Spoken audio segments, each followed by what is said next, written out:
Alors quel enseignement pour l'histoire que l'abolition de l'esclavage? Autrement dit, un monde sans esclaves est-il possible? On va en parler avec Rokhaya Diallo, vous êtes journaliste documentariste, et Serge Romana, vous êtes président du collectif CM98 qui regroupe des collectifs d'outre-mer, et vous êtes vice-président du nouveau CREFOM, c'est le Conseil représentatif des Français d'outre-mer. Quel sens a la commémoration de l'abolition de l'esclavage aujourd'hui en France? C'est la question qu'on peut se poser. Ça a du sens, ça a autant de sens que de commémorer tous les événements qui ont eu cours dans l'histoire de France. Je rappelle que sur cette antenne, cette semaine, a été diffusé le film La Rafle. Il est heureux qu'on puisse rappeler aux jeunes générations ce qui s'est produit à un moment où ils n'étaient pas là pour le savoir. Donc l'esclavage, pour moi et pour, je crois, tous les Français, a produit des conséquences très visibles dans les arts, dans les langues régionales, dans la composition même du territoire français.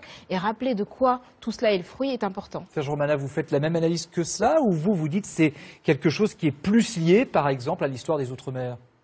Non, moi je suis un descendant d'esclaves républicain. Donc, le 10 mai, j'honore la République qui a aboli l'esclavage. Parce que la République, en 1848, elle a pris deux mesures symboliques. La première, le suffrage universel. La deuxième, l'abolition de l'esclavage. Et c'est ça que vous commémorez. Et donc, je commémore l'abolition de l'esclavage le 10 mai et j'honore la mémoire de mes parents le 23 mai. Mais donc, si je comprends bien, quand je vous écoute, vous n'êtes pas tout à fait sur la même longueur d'onde. Vous y voyez un événement historique, je dirais, au sens large du terme. Vous y voyez, vous, plus, j'allais dire, un sentiment d'identité. Non, je pense que c'est de la politique. La République, aujourd'hui, elle est relativement faible dans les quartiers. Elle est faible dans les banlieues, c'est-à-dire elle est faible aussi en Outre-mer.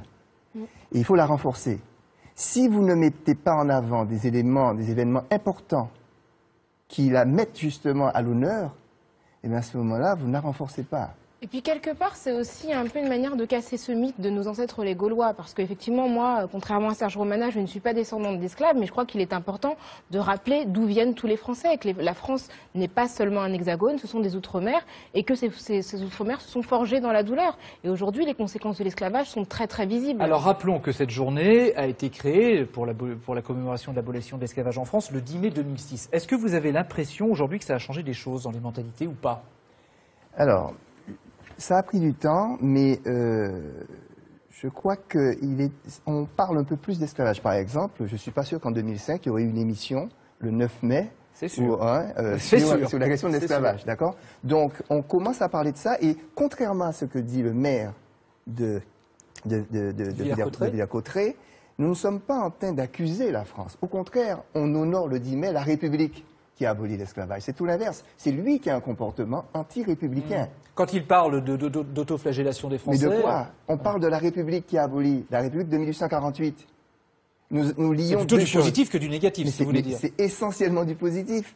Oui, et puis effectivement, alors, les choses ont changé, mais il est vrai que si on compare, je pense à ce film 12 Years a Slave, qui a été un grand succès, qui est un film américain, moi je déplore un peu le fait qu'en France, on n'ait pas ce type de production qui parlerait de l'esclavage français, parce que c'est vrai qu'on a beaucoup vu, moi quand j'étais petite, j'avais vu Racine, cette série américaine sur l'esclavage américain, qui a un peu bercé mon enfance, mais on n'a pas d'exemple équivalent dans le cinéma français. Donc même si ça a changé, j'espère que ça poussera aussi les cinéastes à raconter cette histoire-là des Outre-mer. Alors aujourd'hui, il y a quand même d'autres choses qui se passe dans le monde. Par exemple, il y a dans l'actualité l'enlèvement de ces 200 lycéennes au Nigeria par Boko Haram pour ensuite les revendre et les marier de force. Ça ressemble à l'esclavage. Est-ce que vous y voyez une nouvelle forme d'esclavagisme? Alors, tout d'abord, l'esclavage a toujours existé dans le monde, depuis l'Antiquité.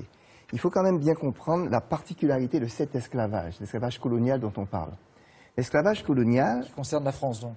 Qui concerne la France, qui concerne les puissances européennes lorsqu'elles ont construit le capitalisme, lorsqu'elles ont accumulé. D'accord? Donc l'esclavage colonial, du temps des colonies. Et il faut comprendre sa particularité. Il a créé des sociétés.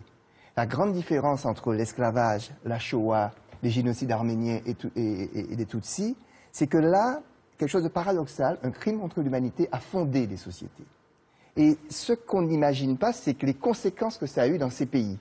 Et c'est pourquoi, et c'est très important, et qu'il faut, le 10 mai, ne pas mélanger tout. Mélanger l'abolition, mélanger les victimes. Vous connaissez en communication, c'est one shot.